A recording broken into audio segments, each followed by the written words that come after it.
जय श्री राधे। हर हर महादेव। दोस्तों, भगवान राम, लक्ष्मण और परशुराम संवाद के 2 पार्ट हमने आपको पहले बताए हैं और ये तीसरा पार्ट आपको बता रहे हैं।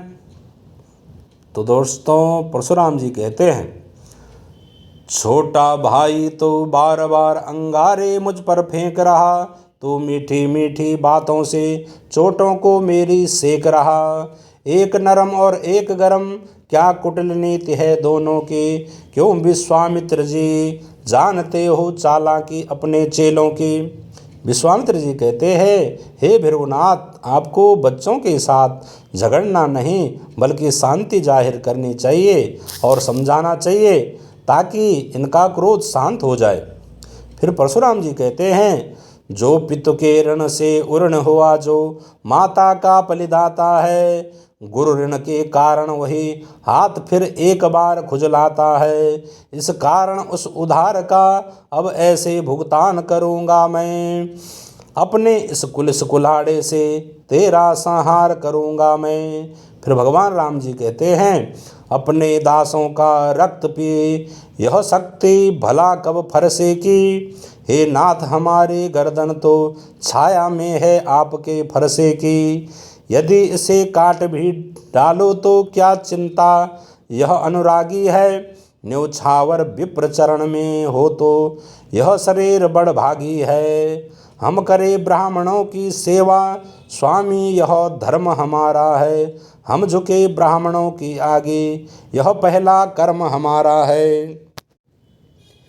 अधिकार ब्राह्मणों को ही है, सरताज हमारे होते हैं। उन राज ब्राह्मणों के द्वारा ये सब काज हमारे होते हैं। फिर परशुराम जी कहते हैं, हे राम, तुम्हारी नरमाई देखकर मुझ में भी नरमाई आ जाती है। मुझे शक है कि इतना भारी धनुष तुमने उठाया होगा। तुम मेरी शंका दूर करने के लिए मेरे धनुष पर चिल्ला चढ़ाओ तो मुझे इत्मीनान हो जाएगा। फिर भगवान राम ने कहा, लीजिए महाराज, चिल्ला चढ़ गया। परशुराम जी ने फिर कहा, बस उतार लीजिए, मेरा इत्मीनान हो गया। फिर भगवान राम ने कहा, मगर मेरा इत्मीनान नहीं हुआ। फिर परशुराम जी ने कहा, आपका कैसा। भगवान राम ने कहा, मेरा इत्मीनान ऐसा कि जब मेरा तीर धनुष पर चढ़ जाता है तो बिना किसी की जान ले नहीं उतरता है। फिर परशुराम जी ने कहा, यह किसकी जान लेगा महाराज। भगवान राम ने कहा, आपकी और किसकी।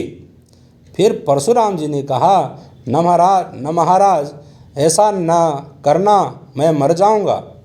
फिर भगवान राम ने कहा, ये तीर तो आपको सहना ही पड़ेगा, दूसरा कदापि नहीं चलाऊंगा।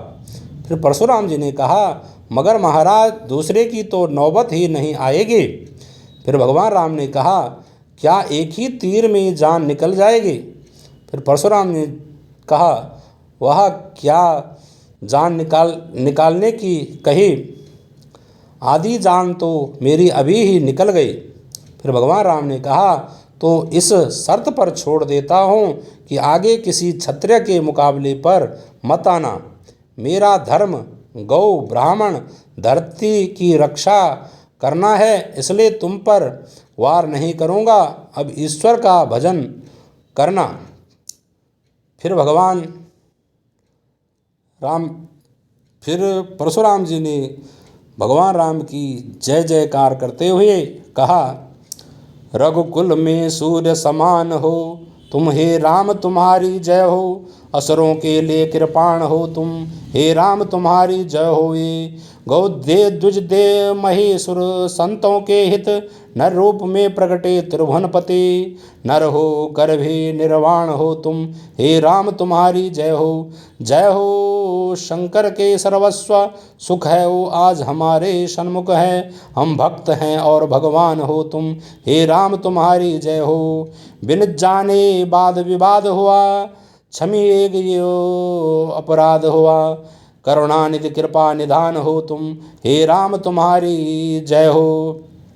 हे सीते शक्ति सदा जय हो, हे लक्ष्मण शेष सदा जय हो। सर्वोपरि महान हो तुम, हे राम तुम्हारी जय हो। वर स्वामी हमें शक्ति का दो, आशीष वरदान भक्ति का दो। हम भिक्षुक हैं भगवान हो तुम, हे राम तुम्हारी जय हो, हे राम तुम्हारी जय हो। जनक जी कहते हैं, गुरुदेव अब शादी की तैयारी पूरी करवाएं ताकि बारात समय से विदा की जा सके। फिर विश्वामित्र जी ने कहा, राजन अब सबसे प्रथम अयोध्या को दूत भेज दीजिए ताकि महाराज दशरथ बारात लेकर यहाँ आ जाए। तो जय श्री राम। दोस्तों, यह संवाद आपको कैसे लगा? अच्छा लगा तो इसको शेयर ज़रूर करें, लाइक और कमेंट करें, हमारे चैनल को सब्सक्राइब करें। जय श्री राम।